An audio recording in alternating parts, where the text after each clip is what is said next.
O Brasil vive uma crise fiscal. As receitas estão despencando, não estão nem caindo, em todos os entes da federação, nos municípios, nos estados e, sobretudo, na União. E uma discussão se coloca, diante de um quadro como esse, como retomar a capacidade de arrecadação do Estado brasileiro. Alguns advogam que é necessário cortar as despesas, que a partir do corte das despesas, os investidores vão sentir confiança e vão investir. E ao investir, nós vamos ter uma retomada das compras, retomada do emprego e a retomada do crescimento da economia, a retomada do investimento. E o Brasil vem fazendo corte nas despesas já há alguns anos. E quanto mais se corta, mais se deprime o quadro fiscal. Esse é um ponto de debate.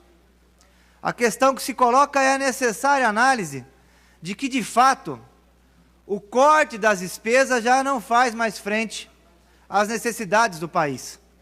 Porque todos nós sabemos, um cidadão que tem uma fábrica de sapato, ele só vai contratar mais funcionários, ampliar a sua fábrica de sapato ou de eletrodoméstico, ou o que seja, se ele tiver, primeiro, demanda, e segundo, perspectiva de longo prazo de crescimento das suas vendas, ou seja, mais demanda. E o dado concreto é que no Brasil de hoje não tem demanda. 60 milhões de brasileiros estão devendo, estão inadimplentes.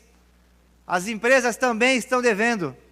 E só tem um setor ganhando no Brasil de hoje, que é o setor intermediário, que intermedia o crédito, que são os bancos, que emprestam dinheiro a juros escorchantes. Esse é o primeiro ponto. Qual é o motor, então, da economia? Num momento como esse de recessão e de queda nas receitas. O motor para sair da crise, para ampliar a capacidade de arrecadação do Estado, é o próprio Estado, diante de a crise, ampliar os seus investimentos. Mas como? As pessoas me perguntam, como, deputado, o Estado vai investir se o Estado tem um quadro de queda da arrecadação? Nós precisamos fazer uma análise mais profunda das despesas do Estado. Porque, de fato, o que nós temos? O governo vem cortando na Previdência, na área trabalhista, na educação, na saúde e no investimento, mas não corta os gastos com juros altos para a rolagem da dívida. E se lambuza, todos os governos estão se lambuzando, com as desonerações fiscais. Alguns setores da nossa economia estão perdendo, outros não. E aqui no estado de São Paulo, eu quero solicitar que seja colocado o gráfico. Aqui no nosso estado, o estado mais rico da federação, o quadro das desonerações fiscais é esse. Em 2010, números de hoje, valores atualizados pelo Banco Central, 7,7 bilhões de reais de desoneração fiscal. E agora, 2017, 14 bilhões e meio. Se mantivermos esse quadro, vamos chegar em 2019 com quase 17 bilhões de desoneração. O que é desoneração?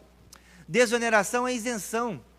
O governo do estado de São Paulo abre mão de arrecadação de impostos para alguns setores da economia de São Paulo. Isso significa dizer o seguinte, que alguns setores de São Paulo são escolhidos pelo senhor governador para sobreviverem diante da crise, porque não tem demanda, ninguém está vendendo, então deixa de se pagar impostos. E só vem crescendo, senhores deputados. Esse orçamento de 15 bilhões de reais, só para os senhores terem uma ideia, o investimento para esse ano, a previsão é 13 bilhões. É 2 bilhões a mais do que tudo que o estado de São Paulo vai investir em 2017. É mais do que os gastos com o ensino fundamental, é mais do que os gastos com a Unesp, com a Unicamp, com a USP e com o Centro Paula Souza, junto, com todo o sistema universitário e tecnológico do estado de São Paulo. É o que o nosso governador vai deixar de arrecadar. Recentemente, o Sindicato dos Auditores Fiscais denunciou, para concluir, senhor presidente, que os frigoríficos, o pessoal da Friboi, estava tendo isenção fiscal de 600 milhões de reais aqui em São Paulo. E é isso. Alguns setores foram escolhidos. O Tribunal de Contas não tem informação sobre quais são os setores beneficiados. A imprensa não consegue as informações. O governador colocou tudo isso sob sigilo. São 14 bilhões de reais que ninguém sabe quais são os setores beneficiados, quantos empregos geraram, quais áreas de tecnologia foram desenvolvidas, nada. 14 bilhões de reais que desapareceram do orçamento o ano passado e vão desaparecer esse ano. É dinheiro que está faltando na saúde, dinheiro que está faltando na educação, no investimento, saneamento básico, transporte, metrô, tudo. E o governador não presta conta nem para o Tribunal de Contas.